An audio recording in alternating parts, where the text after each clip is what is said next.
Tonight, governing MPP group in Parliament braced for a showdown with NDC colleagues as both sides prepare to occupy the majority side of Parliament's divided House despite order by the Supreme Court staying the execution of the Speaker's declaration. The NDC now constitute the majority caucus in this 8th Parliament. We will jealously protect our new majority status and will not bow, retreat, nor surrender. If they will not respect the decision of the Supreme Court, we will not respect the decision of the Speaker, because that will not stay. It has already been stayed down.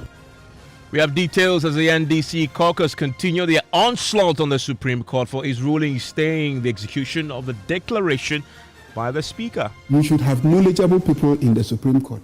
You should have people who know their law. If they were knowledgeable, they would have known. The U.S. Supreme Court, in the case of Baker and Carr, said that there are certain matters that are, by their nature, political matters within the domain of the legislature and the executive.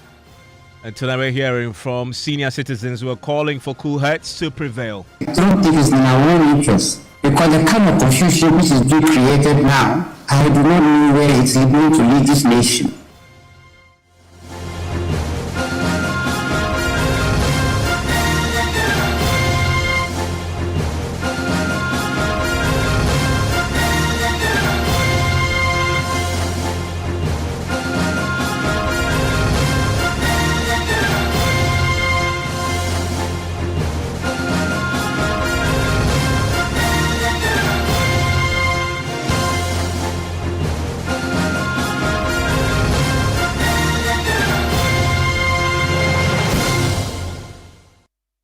And Top Story is always brought to you by Telecel, connecting energies and holding insecticide spray and coil.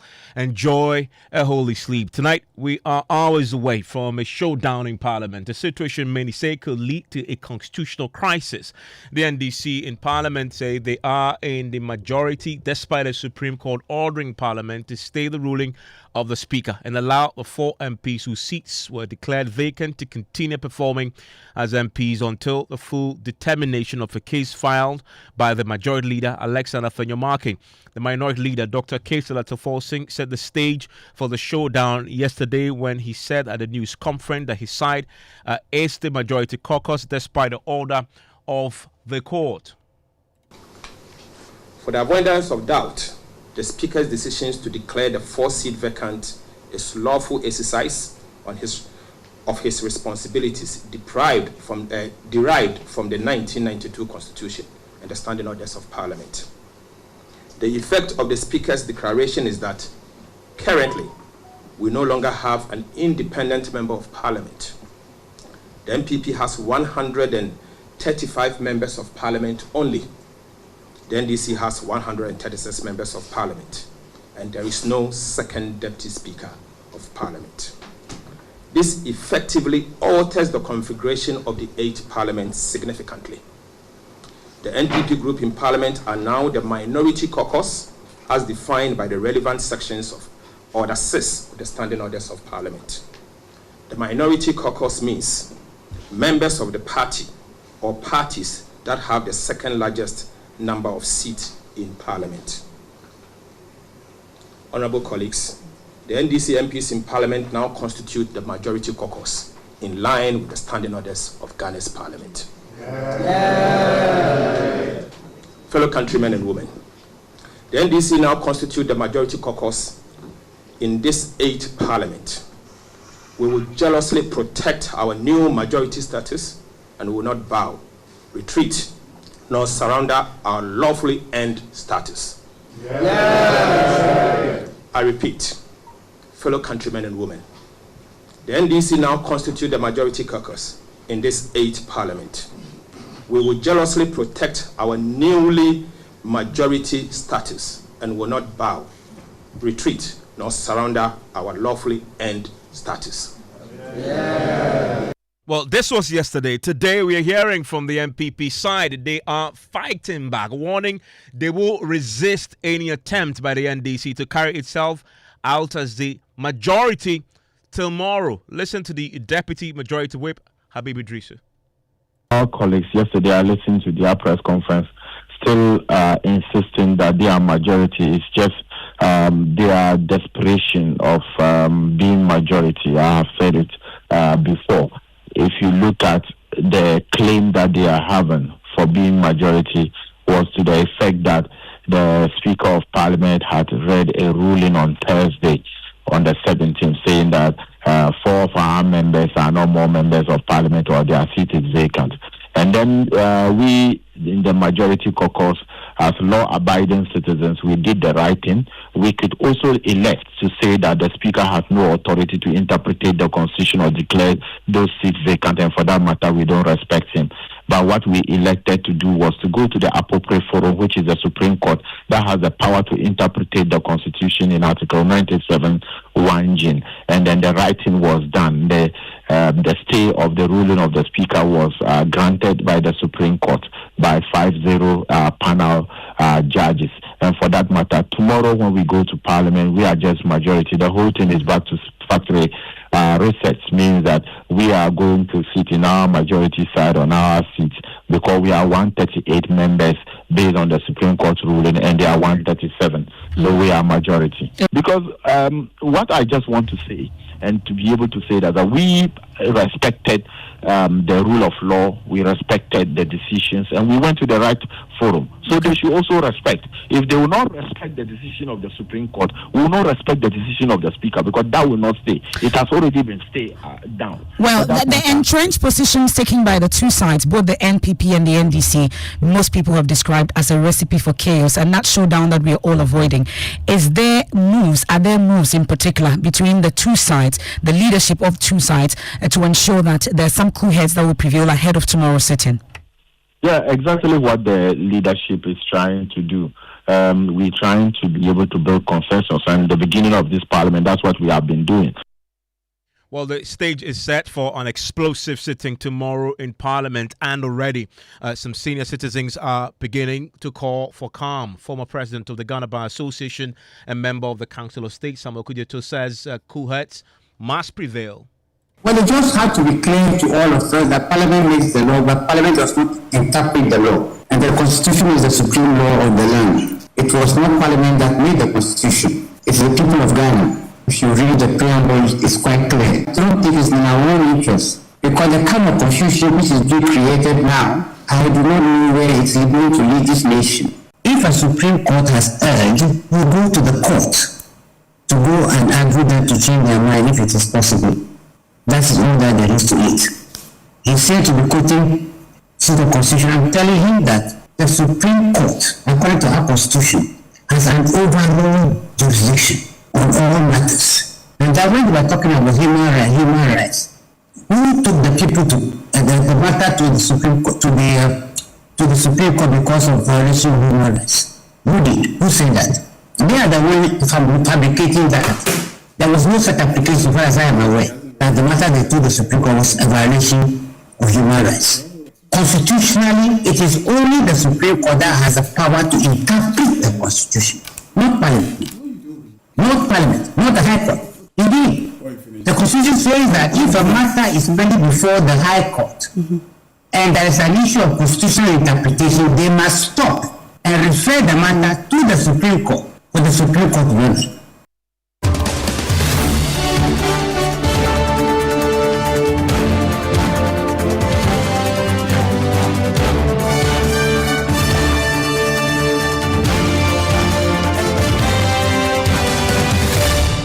And we understand over the last few hours that there have been attempts by some statesmen in this country to try and mediate between the two sides, even including the judiciary also, the judiciary, parliament, MPs themselves, to try and get some closure and understanding, some common ground ahead of tomorrow. I want to bring in Habib Idris, who is the first Deputy Majority Whip, joins us on the line right now. Thank you, sir, for your time here on Top Story. And I wonder, going into tomorrow, I mean, everybody's looking to all of you, reps of constituents across the country, to behave, to put it bluntly. Have there been an attempt today among yourselves to try and agree on the best way to best represent your constituents in the House tomorrow to avoid violence, such as we saw when we were commencing the life of this Parliament? Yes, Evans, based on the press conference the minority made yesterday, cooperation is suffering at the moment as a result of the entrenched positions they took after they read their press conference. So cooperation is suffering. We haven't been able to meet as leadership, even leadership from their side and our side.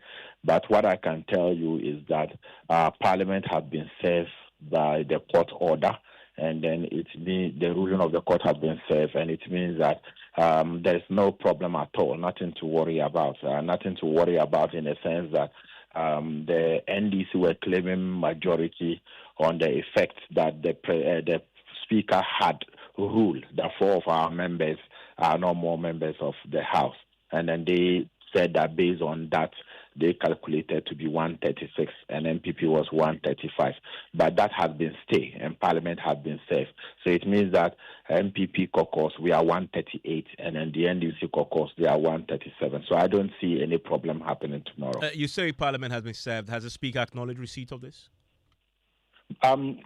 Speaker have already indicated the last time he did indicate that if you are going to serve something, I think it was a formal communication he read in Parliament, of which a copy was given to the judiciary, that members of Parliament, clerk to Parliament and Speaker of Parliament, if you want to serve them on any court proceedings or process, you should be able to do it on Mondays. But any other thing can be served. And then he has appointed the Director of Legal to be able to receive the services when it's coming to be the Speaker. And that has been done because the immunity members of Parliament, Clerk of Parliament and Speaker of Parliament is enjoying under the Constitution. The Director of Legal of Parliament doesn't enjoy that. So he can be served at any time. And he has been duly served based on the directive of the Speaker. But he must then, once he receives this, interpret this on the floor, because again, I've heard many argue that if you go to Constitution Article 115, explicitly proceedings in Parliament shall not be impeached by any body outside of Parliament itself. And many have said that the Supreme Court does not have the power and the mandate to injunct Parliament in the lawful conduct of this constitutional mandate. I don't think what the Supreme Court did was injuncting Parliament. What the Supreme Court did was to invoke its own original jurisdiction. They have the exclusivity of interpreting the Constitution. And what was filed before, and then an injunction was issued, sent rather to be served to Parliament, of which the Speaker acknowledged that the majority leader, Honorable Afenyo-Markin, attempted, and then they threw it at the clerk, at the Director of Legal. Now, the whole issue is that the ball of contention is that Speaker is of the view that what is explained in Article 97(1) G and H is to the effect that when they file to contest the election, definitely they have vacated their seats. But the same Constitution in Article 1126 also states that 3 months to election, you cannot do by-election. Those people were not heard. Does that mean that those constituencies will not also have representation? And they are not seeking to remain in the 8th Parliament. That's why we have gone to the appropriate form, that is the Supreme Court, that have the exclusivity of interpreting the Constitution. Parliament, we make laws, but we don't interpret the Constitution. The Ghana, we are running a supreme constitutional base, of which all the arms of government derive its powers from the Constitution. And the Constitution can only be interpreted by the Supreme Court. That's why we went to the appropriate forum for them to interpret the Constitution. So what Supreme Court did was not to tell Parliament not to do your job, but to say that you cannot do our job for us. If there is a matter of ambiguity in the interpretation of the Constitution, it is the Supreme Court that's supposed to do that. And that's exactly, we went to the right forum. You make the point that constituents should not suffer the consequence of this particular feud between yourselves and I guess the NDC side, where they will not have representation. But we know of a case that has run for 4 years. Santro Kofi Likpe and Lolo B, they've not had representation for 4 years. What's different here? The difference is that in the case of these members, they were already duly elected into the 8th Parliament. In the case of the SAR that you are referring to, a district was created, and for that matter, a constituency need to be created. That has not to do with Parliament. It has to do with the fact that the Electoral Commission and other agencies involved, needed to be able to make sure that this happened. What Parliament needed to do was done. And what I am trying to say is that the Speaker don't have any authority to interpret the Constitution and draw conclusions. If there are ambiguity, the most important agency or arm of government that's supposed to interpret the Constitution is the Supreme Court. That is why when he said, we also had the right, when the Speaker has said that those 4 members of Parliament are no more members of Parliament, we could also say that we disagree with him and also say that those members can come and sit in the chamber. But because MPP and the majority caucus were law-abiding citizens, we respected that. But we went to the appropriate forum and filed our necessary document, and that is the Supreme Court, and they stay his ruling. For the fact that he has been served, I don't think that we even have any ruling of the Speaker that is still pending. That has been stayed. We've heard the majorities, the minority side, the NDC side, and they've been very categorical that tomorrow they are going to take the seat on the right side of the Speaker where normally you occupy as a majority. You've heard that. They haven't changed their stance on this even today. This sets it up tomorrow for a very tense few hours before we get clarity on what's going to happen. What's your position on this? As if you go into the House and the minority side, as in the NDC side, carry out what they've already told this country they would, what will your side do? You see, Evans, I know you have been following parliamentary proceedings, and you could realize that this is not the first time the NDC attempt to sit in the majority side. They had done that in this 8th parliament, that the Speaker had to come and give a ruling and give the interpretation that we are the majority to settle the score. We are majority. If we go into the parliament to sit and they are seated at the majority side, we would definitely, I don't think they would do that. But you see, the desperation of the NDC to becoming majority is at the psychiatric level. And if they want to be majority, we are going for election in 46 days' time. They should go and bring majority seat. When they come, we will not involve in their drama, revolutionary things that they are chanting and whatever they are planning. We will not be involved with that. We are law-abiding citizens. Why we know that the stay of the Supreme Court have been served on the Speaker, and we expect him to respect the decision of the Supreme Court. If they are coming with their dramas, we will not be part of that drama. So, on the subject, though, of what may or may not happen tomorrow, you mentioned earlier that cooperation has broken down. Does this suggest that today there have been attempts to get both of you to talk, to resolve this ahead of tomorrow? Like I indicated earlier on, cooperation has suffered as a result of the press conference the NDC made. They have made entrenched positions, which we know their positions are wrong. I think you played earlier on when the minority leader was saying that they are going to protect their majority. Which majority? The one the Speaker said you have? It is not done that way. So for that matter, it has made cooperation to suffer. The majority leadership, we have had our meetings, and we have been able to have a meeting with our colleagues. Tomorrow we'll have a caucus meeting as a majority.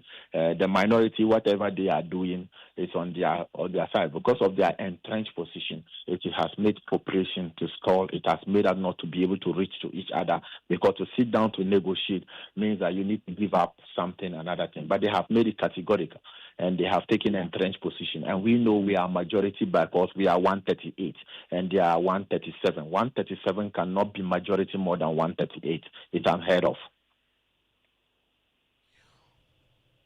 In the interim, though, as we wait to see what will happen tomorrow, you've already made your position clear on the matter that you believe you're majority. They say we're yet to hear from them, because I know there have been attempts to try and get both sides to try and talk. You make the point that this has led to a breakdown in any means of trying to communicate. Are you willing to sit, though, just from your side? Are you willing to sit to talk ahead of tomorrow? Yes, the only way we always sit, we always talk. We have this parliament. Because the suggestion is that the leaders should at least meet with the Speaker and come to some understanding before sitting resumes tomorrow. I think that will be done tomorrow, because as I speak now, it's already past 5, almost getting to 6, and that hasn't happened. But any time before we go into the chamber every morning, leadership of both sides meet the Speaker so that we'll be able to discuss what we are going to do before we go into the chamber. So I know very well that tomorrow morning, the leadership of both sides and the speaker will be having our meeting. And I'm very much aware that both caucuses will also have their own meetings tomorrow before we meet the speaker, and then we go in at conclave. But what I can tell you is that the New Patriotic Party and the Majority Caucus, we are made up of 138 members. The NDC are made up of 137 members, and we are majority, and we are not going to fight over that. Yesterday, we have from the NDC side that the government is planning to deploy the military within the precinct of Parliament tomorrow. Is that true? That is not true, and that is all their own thinking and imagination. And this is not the first time that they have been thinking that. What would the military come in there to do? We've been there before. We and them have always had problems. What have they been ever defeated us on? This government, even with our 137, coupled with a lot of problems, have been able to pass every government business that we ought to fight. So why we will have to bring military in there? To do what? Are they members of parliament? Are they coming to vote? No. Normally, when we are doing parliamentary proceedings, there are security there, but they are not military. We have police officers who are there, probably sometimes national security officers who are there, because ministers who attend come with their police officers. The parliament itself has its own police. There are marshals and some other. So no military, but no military. Of any organized military coming to parliament tomorrow. You say no military, but are you beefing up the regular security that parliament will have, the police, etc. tomorrow? You also mentioned national security. Even this is going to be business as usual tomorrow. Is that normally, even whether there is a problem or not, there are police and national security people around the premises of parliament at all times. But what I'm telling is that what NDC is exaggerating is for their desperation to be majority. We are not desperate to be majority. We are majority. So if there's going to be a fight or a quarrel tomorrow, that means the NDC is going to fight among themselves. We are not going to be invited for that, because we are majority and we are going to safeguard that, and we will not be invited to any chanting. You know, this year alone, the kind of trouble they have always wanted. We are fighting on Galamsey. We want voters auditing. We want to TUC to do this. We are doing all this fight. We are not interested in that. We will respect the decision of the Supreme Court. That's why we went into the right place. If we wanted to fight that day, the Speaker made the ruling, which was unnecessary, which was uncalled for. We will fight that day. But we went to the appropriate quarters, and we will continue to be at the appropriate quarters. I won't be invited into anything. We know Ghanaians respect the New Patriotic Party so much. Ghanaians know that we will not be involved in any kind of rioting to mar the democracy that we are all enjoying. And for the effect that we have less than 50 days to the election, we will not be invited to some things. If NDC is losing the election and they think that violence is going to save them, we will not be invited to that. Thank you very much. And that day is Habib Idris, who is the first Deputy Majority Whip. And as I just been indicating, our own sources suggest that a coalition has been put together of statesmen in this country to try and intervene in this particular matter ahead of tomorrow's meeting. We're going to keep an eye on that and bring you the very latest developments on this. I want to bring in Dr. Rashid Rahman, is Executive Director of the Africa Center for Parliamentary Affairs, who also joins me right now. Doc, I'm grateful for your time here on Top Story. Big day ahead, and from what we've heard from at least tonight, from the MPP side, they are determined to go into Parliament tomorrow to take their regular seats on the majority side. Yesterday, all the way into this morning, we still heard from the NDC side, and they still insist that they are the majority side. We've just had clarity from Habib Idrisu, who says that in the last few hours, the Supreme Court, that verdict that was delivered, that injunction has now formally been served on Parliament. What's your own expectation going into tomorrow? How should this be resolved before 10 a.m. when Parliament is expected to sit? Well, I have said that I think between Friday and now, up to maybe tomorrow before 10 a.m., the elders in this country would have to maybe show some leadership. And I think also the President, the Chief Justice, and the Speaker have to have a conversation. Anybody who thinks that this matter is going to be resolved easily, and we can rely on our parliamentarians to show decorum. The posturing that we have heard so far, including the fact that I just heard the communication from Parliament by the leader of the majority saying that the Parliament has been served. The right thing is going to be done, i.e., the NDC is going to take his seat before the Speaker's communication last week. That is it on the minority side. No, they are going to guard this newfound status jealously, and they will not surrender. So we are in for a showdown, and our democracy will be tested tomorrow more than it has ever been in this Fourth Republic. So, Evans, for me, I think a lot of work has to be done between now and tomorrow morning, if work has not already been done. And I know, Doc, that you've been involved in the past mediating some settlement around some confusion and disturbances and disagreement between the both sides. Have you been invited to talk? Have you heard anybody calling to say, join a team to go in there and try and resolve this? No, I think on this occasion, no.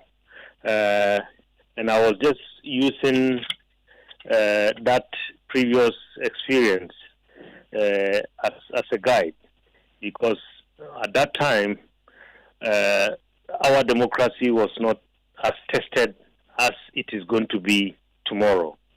Yet, we had to go in with some elders, and we took the leadership of Parliament, including the Speaker, I believe after a lot of back and forth preparation and work, and took them far away from you guys. We said no media and no kind of outside interference. And I think it succeeded in bringing about some cool heads, and the work of Parliament continued. This time around, I don't know, I've heard that the Peace Council is doing some work, and I hope they succeed. I don't know whether the Chief Justice and the Speaker have communicated. I don't know whether the President and the Speaker have communicated. But, you know, if we are not careful, the little Evans, the trust that is left of democracy in general and our democracy, based on all the data that we have seen, Afrobarometer, everything says we are headed in the wrong direction. Last thing you want, a situation where we get a showdown like what we are about to see tomorrow. Thank you very much, Dr. Rashid Ramani. And tomorrow we have an exclusive coverage of this from all angles, very comprehensive for you, starting at 10 a.m. of what the Parliament House may be tomorrow. You want to stay with us for all the analysis and helping you appreciate the significance of that moment tomorrow. You want to stay with us. This is your election headquarters, News Night in a minute.